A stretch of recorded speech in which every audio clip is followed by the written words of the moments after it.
El pacto fiscal se ha convertido en una disputa político-económica entre el gobierno federal y los gobernadores que integran la Alianza Federalista.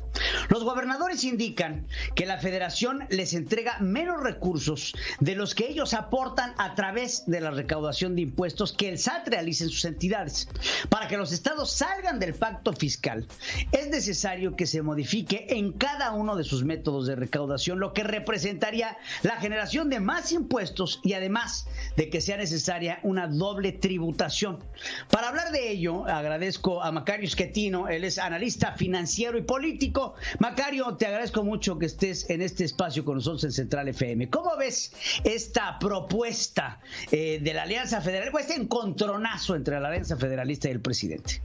Al contrario, Pedro, muchas gracias por esta oportunidad. Para entender mejor esta circunstancia en la que estamos, es importante recordar que los estados en México cedieron a la federación la recaudación a partir de que se instauró en México el impuesto al valor agregado, el IVA. Algo que, por ejemplo, no tiene Estados Unidos. Nosotros lo implantamos, y para poder aplicar un impuesto al valor agregado es necesario que haya una coordinación entre estados que es muy difícil de lograr, y por lo tanto es preferible que la recaudación sea federal y luego se distribuya de regreso a los estados. Esto se acordó al principio y se repartía a cada entidad lo que esa entidad generaba. Y después se nos ocurrió que había que aprovechar esto para dar apoyo a los estados que están menos desarrollados, o que tienen más población, o que tienen menos pobreza, y se fueron cambiando las reglas con el tiempo.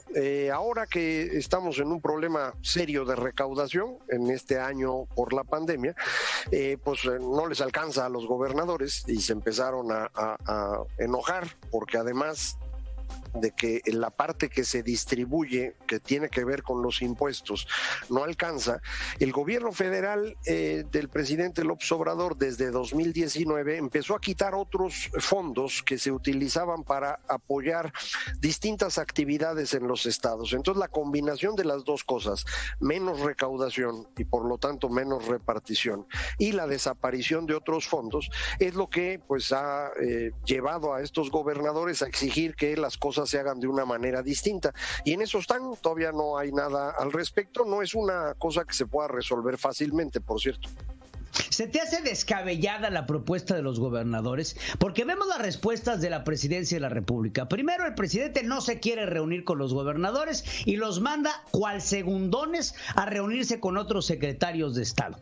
Después, el presidente alega que los estados son los que le deben a la federación, a lo que algunos estados como Jalisco le han contestado al presidente: no se equivoque, señor presidente, el que nos debe es usted a nosotros. Hay una rebatinga de declaraciones. Efectivamente, para poder modificar el pacto fiscal que se firmó con Calderón, y con ello el gobierno federal dice: esto no es mi culpa, es culpa de los gobiernos neoliberales. Entonces regresamos a la misma cantaleta. Ahora, es descabellado pensar que necesitamos una reforma en la repartición de los dineros federales. Es descabellado lo que dicen los gobernadores, independientemente de si hay un pacto federalista firmado con Calderón o no. Hoy por hoy tenemos que sentarnos a renegociar ante las nuevas circunstancias que tenemos como país.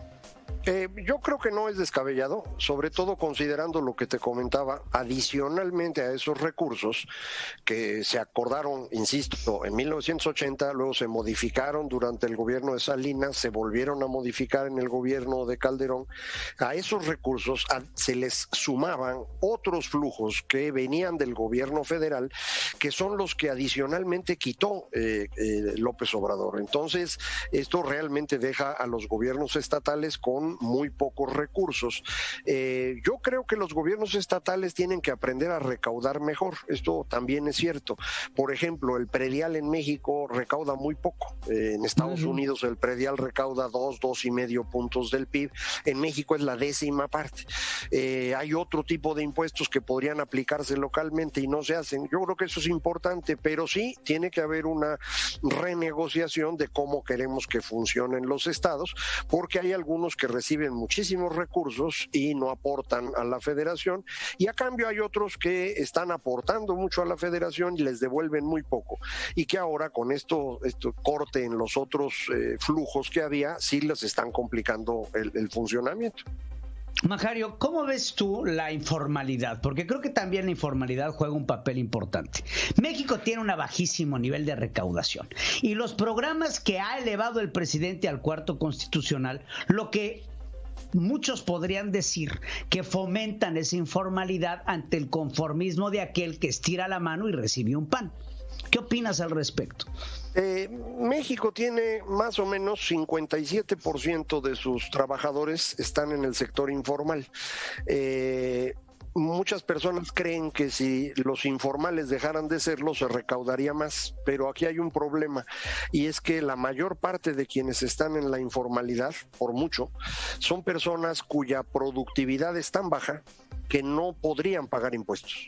Si ves tú los datos, el ingreso promedio de las personas que están en la informalidad a duras penas llega a 2 salarios mínimos. En México, una persona que gana 2 salarios mínimos paga un impuesto negativo. Es decir, no solamente no paga impuestos sobre producto del trabajo o impuestos sobre la renta, sino que reciben un subsidio. Entonces, si de pronto formalizáramos de golpe a todos hoy en México, tendríamos que pagarles. Pues no hay manera de que esto se resuelva tan fácil como algunos creen. Es un problema bastante serio. Yo creo que la informalidad es el problema más importante que tiene México en materia laboral, pero no se puede resolver fácil porque, insisto, la productividad es muy baja. Por ejemplo, 15 millones de mexicanos tienen una productividad, o sea, producen el equivalente a 3 salarios mínimos. Entonces, aunque ganaran como ingreso todo, absolutamente lo que producen, no les alcanzaría para pagar impuestos. Entonces, nuestro problema es un problema de productividad a final de cuentas. ¿Cómo hacemos que los mexicanos sean más productivos? Y esta parte es la que no hemos podido resolver. Esto es particularmente claro en los estados del sur de México. En Guerrero, Oaxaca, en Chiapas, Tabasco, ahí es donde es menos productiva la población. Claro. Macario, la amenaza más fuerte que pueden... no quiero decirle amenaza.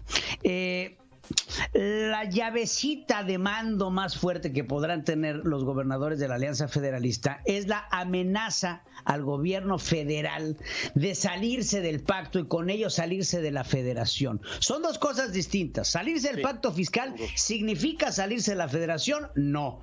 Pero la simple amenaza de decirle al presidente, si no nos ayudas, nos salimos y dejamos de ser mexicanos, porque si salen del pacto federal, ¿qué tanto afecta a los demás? No hay manera de que una entidad se salga del pacto fiscal, es decir, de la ley de coordinación fiscal. Yo digo que es más fácil incluso salirse de la federación y del pacto federal. País. Exactamente. Yo creo que esta es una amenaza válida, creo que es algo que puede ser utilizado por los gobernadores, en particular cuando no estás discutiendo solamente si viene el flujo de impuestos o no, sino otras cosas que pueden ser más importantes en el mediano plazo. Por ejemplo, la decisión del gobierno federal de ir revirtiendo la reforma energética va a poner en riesgo el abasto de energía eléctrica a buen precio, y sin ello no vamos a poder producir manufacturas.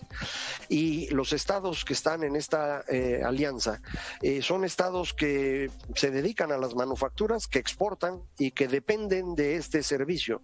Entonces, frente a ese riesgo, no solamente de que no te devuelvan impuestos, sino de que no puedas producir, de que todo el futuro de tu entidad está en riesgo, a mí me parece que sí conviene decir, oiga, si va a ser así, mejor no voy. Y si lo hacen 15 estados, pues el asunto hay que considerarlo.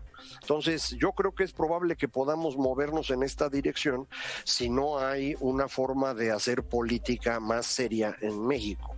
Ojalá que con la elección del próximo año podamos entrar en un proceso de política más seria y no tengamos que llegar a estas ultimátum que pueden ser muy, muy complicados. Entonces podríamos decir que vamos, creo que el papel de la CONAGUA aquí hubiera jugado, de existir todavía, hubiera jugado pues un muy buen papel de conciliador. ¿Crees que el presidente está cometiendo un error al no recibir a sus pares como gobernadores y reconocerlos como representantes de los pueblos que son? Creo que eso es importante. El presidente debe de saber que los gobernadores fueron electos con la misma legitimidad que él a la presidencia.